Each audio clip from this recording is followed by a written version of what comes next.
그리고요, 아까 여기 계신 분들이 좀 얘기를 하면서 좀 섞어서 얘기했던 부분 바로 이 후쿠시마 오염수 얘기인데 한국원자력학회, 그러니까 전문가들로 구성된 이 학회가 오염수를 계속해서 문제 삼는 이들에게 공개 토론을 하자고 제안했습니다. 반면 민주당은 여론전 수위를 높이고 있습니다. 이 어항에는 해류도 없고 조류도 없고 파도도 없습니다. 그러면 이 잉크가 그대로 남아 있어야 되는데 이 어항 내로 다 번집니다. 해류상 거대한 장벽이 쳐져 있나 싶을 정도의 그 영향이 없다라는 말씀을 분명히 드리겠습니다. 후쿠시마 오염수 투기 반대 국민 서명 운동에 참여하신 국민들께서 벌써 100만 명이 넘었습니다. 그런데 윤석열 정부는 국민 불안을 해소하기는커녕 일본 핵 오염수 방류를 합리화하는데 온갖 열정을 쏟아놓고 있습니다. 1일 1 브리핑을 한다고 하는데 들어보면 1일 1 변명을 일본 대신 하고 있습니다. 해양 투기 전 국민이 반대한다. 반대한다. 반대한다. 반대한다. 민주당 사례들을 좀 몇 가지 만나보겠습니다. 꽤 전선을 이 후쿠시마 오염수로 집중하는 것 같죠? 오염수 방류 반대 100만 서명 달성 국민보고회, 그리고 18개 태평양 도서국에 오염수에 대응 협조하자 서한을 발송할 거다. 그리고 김용민 의원이 한 달 동안 800km 남해안 도보순례를 하겠다. 그리고 윤재갑 의원은 반대 단식 투쟁하겠다. 상대당으로서 이 흐름 어떻게 보셨어요? 뭐 반대하는 의지는 알겠는데요. 뭐 예를 들어서 단식 투쟁을 한다든지 뭐 도보 투쟁을 한다든지 이게 무슨 의미가 있습니까? 본인들 개인 광고하려는 측면은 제가 이해를 하겠는데 국민 건강과 아무 그 해당 사항이 없다고 저는 생각을 합니다. 지금 아까 보면은 윤재갑 의원이 어항 속에 뭐 잉크 이렇게 해놓고 이게 퍼진다. 그래서 또 공포를 조장하는 말씀을 하시는데 이 얘기 한번 드릴게요. 후쿠시마에서 이 사고가 난 게 2011년 3월인데요. 예. 그 후에 몇 년 동안은 후쿠시마 원전을 지나가는 지하수, 뭐 지표수, 빗물 이런 것들이 아무런 처리 없이 그대로 바다로 흘렀습니다. 그럼 그 영향이 지금 10년 이상 지난 이후에 어떤 그런 상황이 되었느냐, 피해 사례가 나와야 되죠. 안 나오고 있지 않습니까? 그런데 지금 일본에서 방류하겠다고 하는 것은 그 오염수를 저장해 놨다가 그냥 보낼 수가 없으니까요.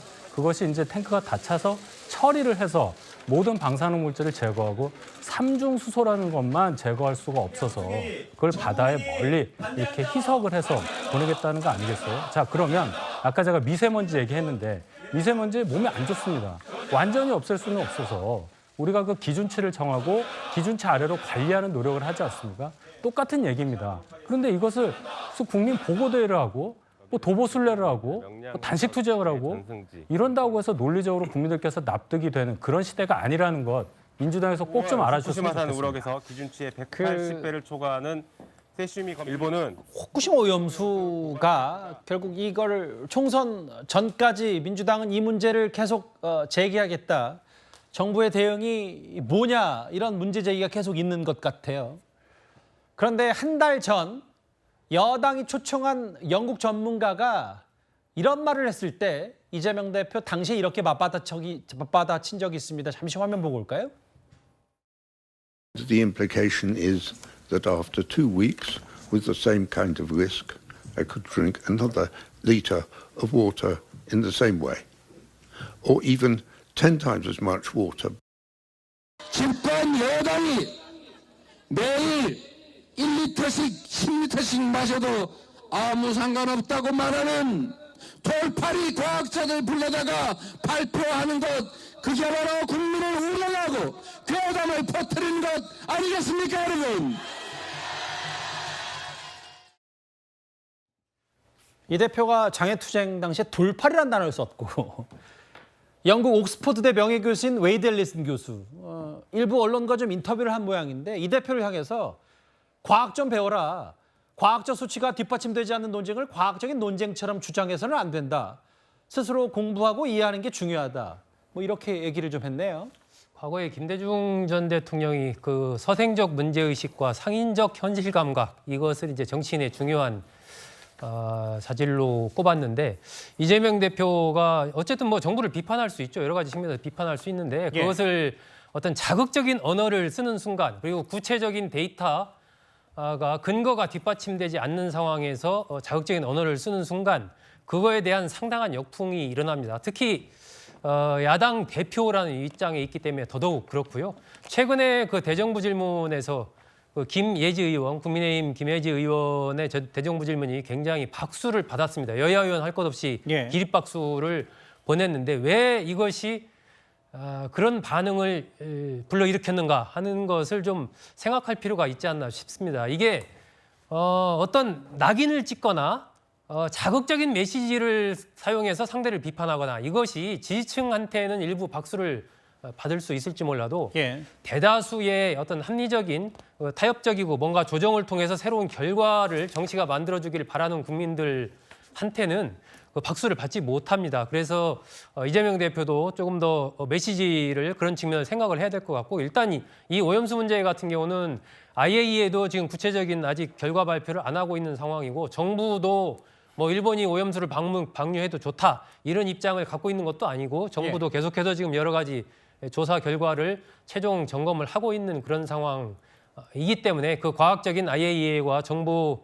지난번에 갔던 그 조사단의 조사 결과 등이 나오는 상황을 좀 지켜보면서 그 나왔을 때 좀 이치에 맞지 않는 그런 내용이 있으면 또 다른 근거를 가지고 좀 반박을 하고 이러한 모습이 좀 필요하지 않나 하는 생각이 들고요. 이게 또 한편에서 보면 과학 하면 모든 게 해결될 것 같지만 우리도 마찬가지입니다. 전문가 하면 다 해결될 것 같지만 전문가들도 다 의견이 다르고 과학적이라는 그 이름으로 내놓는 결과도 달라질 수가 있거든요. 결국 과학도 정치입니다. 그래서 이러한 결과를 내놓는 과정에서 정부가 어쨌든 야당이든 국민들을 상대로 계속해서 좀 적극적인 노력을 계속해야 된다. 이 부분은 제가 지속적으로 좀 말씀을 드립니다. 무슨 말씀인지는 당연히 알죠. 근데 다만 또 모든 또 시작은 또 과학일 수밖에 없고 어떤 해석의 여지가 또 정치가 되는 거니까 밑바탕은 과학이 돼야 된다라는 건 뭐 크게 부인할 수는 없을 것 같아요. 이재명 대표를 향한 일침이었나요? 뭐 과학 좀 배워라. 뭐 일단 일부 보도에 그런 게 나왔는데 이승훈 변호사님, 제가 모든 오염수 전문가를 다 물어본 건 아닌데 일단 요즘 나오는 그 전문가들의 얘기는 80년 산들, 100년 산들 영향 없다. 혹은 10년 뒤에 돌아오는 걸 먹는다. 괜히 오해 부른다.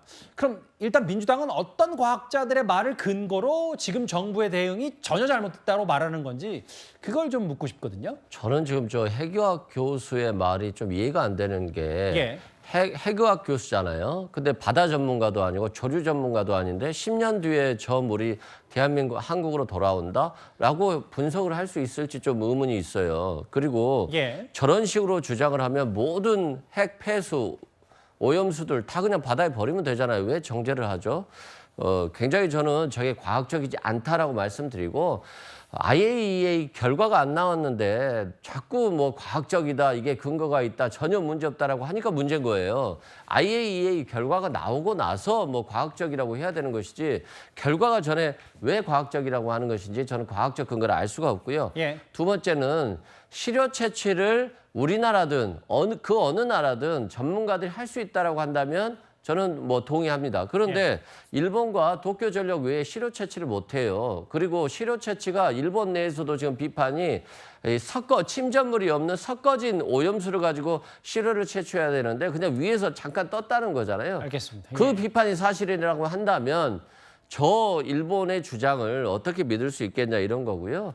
알프스라고 하는 것이 다핵종 제거 설비, 이런 핵 방사성 물질을 제거해주는 설비인데 저게 고장도 자주 났고요. 그리고 저걸 몇 번 걸러야 되는 건지에 대해서도 아직도 의문이 많아요. 그래서 정말로 걸러진 오염수를 지금 방류하는 것인지 아니면 처음에는 걸러진 오염수 방류하다가 나중에는 그냥 바로 고장 나도 방류하는 건지 이걸 통제할 수 있는 장치가 있는지 국민들이 알 수 없다는 측면에서 저게 과학적 근거라고 할 수 없다 이 말씀을 드립니다. 굳이 하나만 제가 질문 하나 드리면 아까 핵폐수란 단어를 쓰셨는데 어젠가요? 정부에서 그 말은 온당치 않다.